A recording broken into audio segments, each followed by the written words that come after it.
Hey, shalom, shalom. First and foremost, I want to give all praise, glory, and honor to Yahweh, Ba'ashem Yahushai, Ba'ashem Kakadash. Double honors to our apostles and elders, a great millstone that rule well. Peace and salutations to the hopeful elect out here pushing truth and sincerity. A lot of which I do love you. I appreciate you through the spirit of Yahweh, Ba'ashem Yahushai, and shalom to y'all. It's your brother David Dodd. Adawan Ratazah, being the Lord's will. Here to give you edifying listen to the spirit and power of Yahweh Ba'ashem Yahushai. All right. Topic of this lesson is going to be about wisdom and knowledge and understanding. All right. I'll read this chapter, 1 Kings chapter 3. We're just going to go through the whole chapter because it really presents like how you really should be, what you should be asking for as far as like, your walk in the truth, right? Your journey, right? How you should want to deal with people, how you should want to go about your everyday living, and what you should be kind of seeking towards instead of, things that you need, but instead of things that you want, right? You don't want things that you want, you put it to the side and you put it on hold. So you sacrifice those things for the things that you really need, which is really things that you might not consider as lively, entertaining. You might consider it boring, a waste of time, right? But it's not, right? It's a slow reward, right? To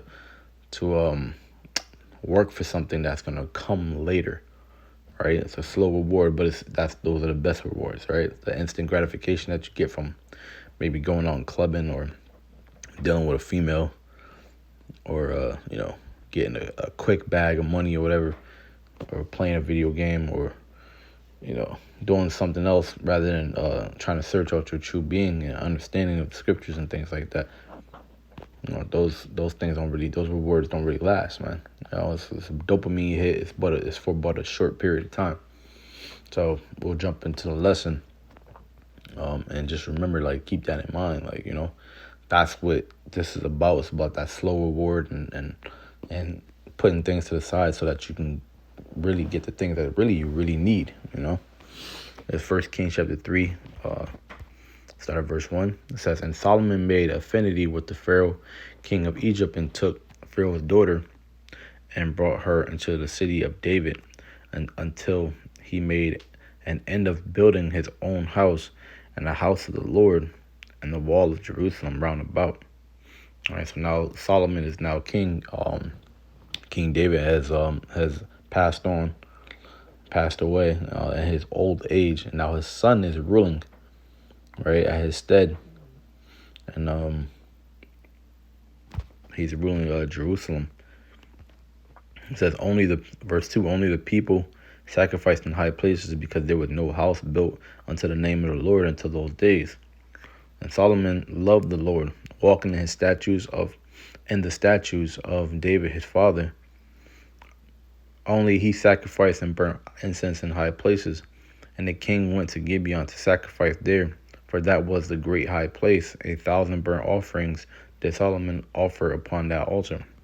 In Gibeon, the Lord appeared to Solomon in a dream by night, and Yahweh said, "Ask what I shall give thee." So pay attention, this is important, right? It says, Solomon said, Thou hast showed unto thy servant David my father great mercy, according as he walked before thee in truth and in righteousness and in uprightness of heart with thee, and thou hast kept for him this great kindness, that thou hast given him a son to sit on his throne as it is this day. All right, so first and foremost, he's giving praises to the Most High for the things that he's done, right? Or just for being the Most High, period, right? He didn't just, he said, ask, what I should give thee. And he didn't say, I want a new car, a new house, new chain. You know how niggas think today. Of course, there was no cars back then, but you get to what I'm trying to say. All right, it says in verse 7, "And now, O Lord, my power, thou hast made thy servant king instead of David, my father, and I am but a little child. I know not how to go or out or come in." All right, so here Solomon is humbling himself. He's saying, "Hey, I'm young. I don't know much. I need, I can make stupid decisions. You know what I'm saying? Also beforehand too, when he gave praises to the Most High, he didn't just start off by saying, "Oh, I'm poor, I'm broke," or I mean, he wasn't poor or broke; he was king. But the things that he lacked in, he didn't say, "Oh, why me?" and being all sad and shit. No, he gave praises first, man. Yeah, it's lucky. Yeah, that's what you should be doing, man. Giving your praises, man. Right? So he said he don't know if he coming in or he said he don't know if he going or coming, man. Right? It says verse 8, and that so he humbled himself. He said, I don't even know if I'm coming or going. Right? So he humbled himself, man. He didn't make himself large or tall. He made himself very, very low. It says verse 8. It says, and thy servant is in the midst of thy people, which thou hast chosen, a great people that cannot be numbered nor counted for multitude. Yeah, so you can't even number the children of Israel, man. You got these niggas with these so-called statistics and census, right? But they don't know how many people we are, right? You got some people that are of our nation that look like they so-called Chinese people or so-called Japanese people or Koreans or Philippines or whatever, like the people of other nations. We are mixed and mingled amongst the other nations, man. You got so-called blacks that look like so-called whites, you know what I'm saying? And vice versa. So you can't number us, man. We're a large people. It says, give therefore thy servant an understanding heart to judge thy people, that I may discern between good and bad. For who is able to judge this? Thy is so great a people. And I would say, you should pray for that every day. Pray for wisdom, knowledge, and understanding to be able to discern, have discernment, right? And be able to have understanding, right? And how to deal with situations. I pray for that a lot. Well, I don't pray for that a lot. I don't pray for it as much as I should, but those are the one of the things that I like to pray for. You know what I'm saying? Because let's be real here. We're in the flesh, and we do dumb shit. We do stupid things, and like we pay for it later. But it's like, if we had the spirit of discernment to discern things, to deal with things right then and there on the spot, then we'll be better off, man. And you can only get that from the Most High, man. All right. Let me see something.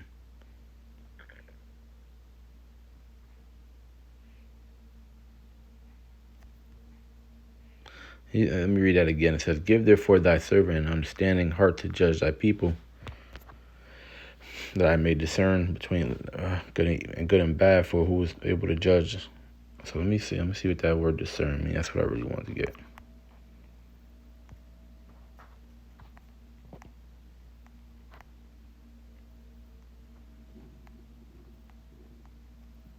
Yeah. Discern. To discern, understand, consider. To perceive, discern, to understand. To know, but the mind to observe. Mark, give heed, to distinguish. Consider, to have discernment, insight, understanding. Intelligent, discreet. That's good, right? Discreet. A lot of us aren't discreet, man. A lot of us boast.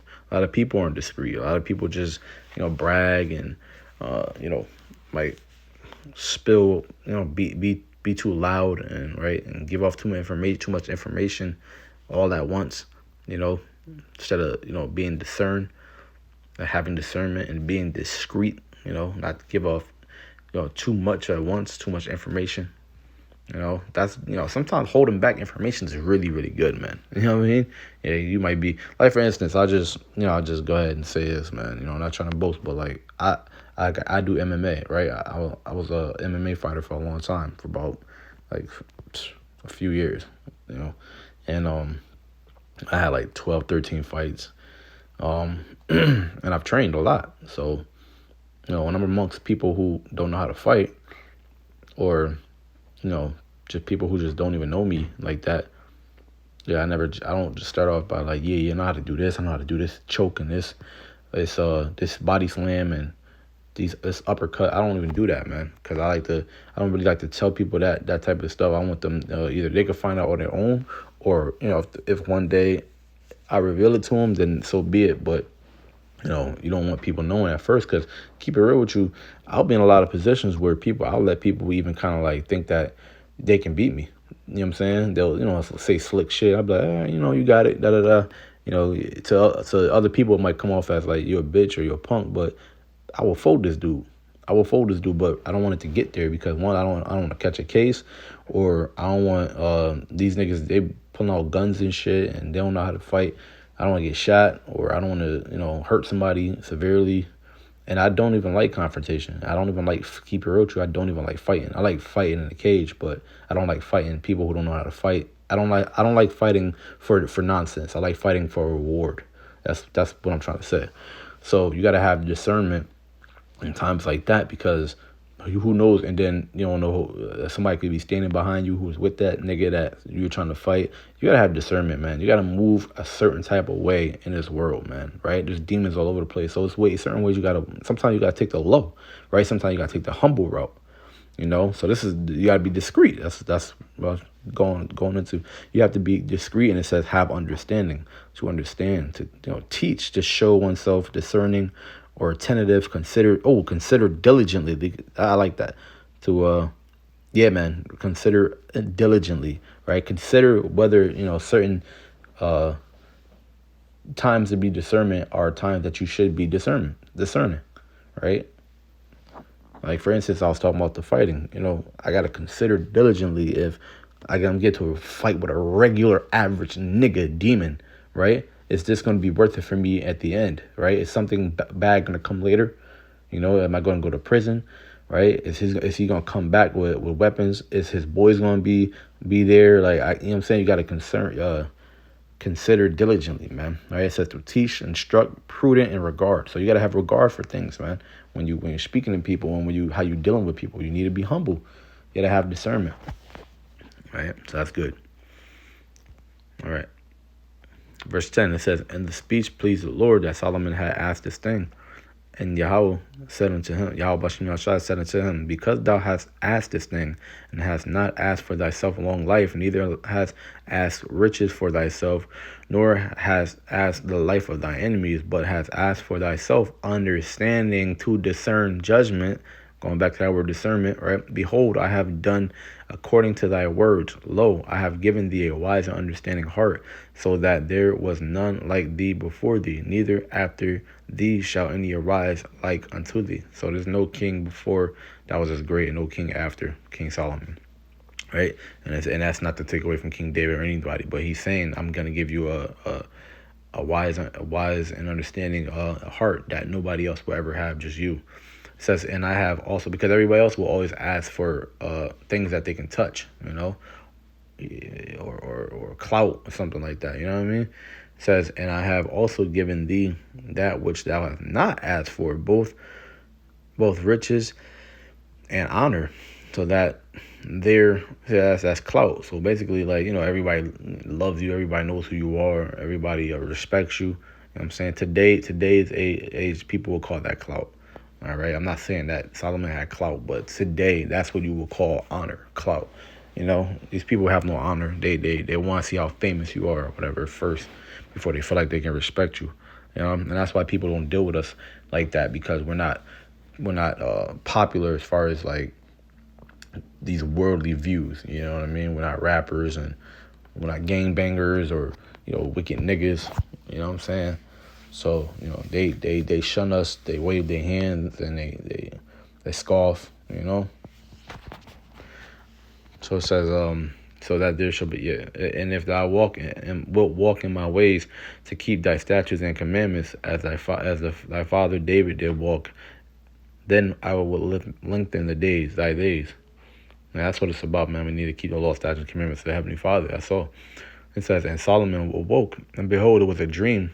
And he came to Jerusalem and stood before the ark of the covenant of the Lord, and offered up burnt offerings and offered peace offerings, and made a feast to all his servants.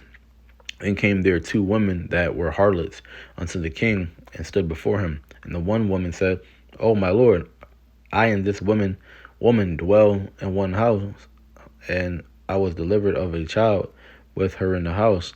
And it came to pass the 3rd day after that I was delivered, that this woman was delivered also, and we were together. There was no stranger with us in the house, save we 2 in the house. and this woman's child died. This woman's child died in the night because she overlaid it. And she arose at midnight and took my son from beside me, while thine handmaid slept, and laid it in her bosom, and laid her dead child in my bosom. And when I rose in the morning to give my child suck, behold, it was dead. But when I considered it in the morning, behold, it was not my son, which I did bear. All right, so there's some sneaky shit this other woman did to this woman. It says, and the other woman said, nay, but the living is my son, and the dead is thy son. And this said, no, but the dead is thy son, and the living is my son. Thus they spake before the king. Then said the king, the one said, this is my son that liveth, and thy son is dead. And the other said, nay, but thy son is the dead, and my son is the living. And the king said, bring me a sword. And they brought a sword before the king. And the king said, divide the living child in two, and give half to the one and half to the other. Then spake the woman whose the living child was unto the king, for her bowels yearned upon her son. And she said, O my lord, give her the living child, and in no wise slay it. But the other said, let it be neither mine or thine, but divide it. Then the king answered and said, give her the living child, and in no wise slay it. She is the mother thereof. And all Israel heard of the judgment which the king had judged, and they feared the king, for they saw that the wisdom of the Most High was in him to do judgment. All right. Now, if you don't get that story, it's a beautiful story, man. All right. So, and you see accounts of this all the time in movies and TV shows and stuff like that. You see accounts all the time like this. I remember in Seinfeld, they had Newman play the king, the part of Solomon. They went down to ask of his wisdom and understanding of a bicycle for who it truly belonged to, and he said split it in half and give them both, give it to them both, right? And I believe, I forgot what, I don't know if it was Kramer who was like, no, let her have the bike. You know what I'm saying? She just let her have it. And he was like, yeah, it's truly Kramer's bike, because Kramer, he cared for the bike more than I guess Elaine, right? And they use accounts like that all the time because it's wise, right? Especially for back then, it was wise, and it's wise to this day too. But he knew that the real mother wouldn't want the child to be harmed. She would rather see the child live with another mother than to see it harmed. And when he said that, everybody's true colors came out. Everybody's true colors came out. Everybody's true intentions came out. So that's what it is, man. Asking for wisdom, knowledge, and understanding was allow him to take on situations like that. It's like, what would you have done in that situation? Ask for a damn DNA test. You know what I'm saying? Especially there was no DNA test back there. So that's just letting you know, like, the Most High, man, he has a beautiful way he can deal with you, man. You know what I'm saying? Not only did he get his wisdom, knowledge, and understanding, but he also got the riches of the earth and everything. So all you got to do is you got to be humble and follow the law, statutes, commandments of the Heavenly Father, man. Be humble and give you all your praises, man, and walk right, man. Walk the ways of the Most High, man, through His Son. And Adawan Ratazah, meaning the Lord's will, you'll get the things that you need, man, the things that you want. With that, I want to give all praise, glory, and honor to Yahweh, Shem Yahshua, Shem Rakakadash, double honors to the apostles and elders of the great millstone, never will, and peace and salutations to the hopeful elect. Shalom.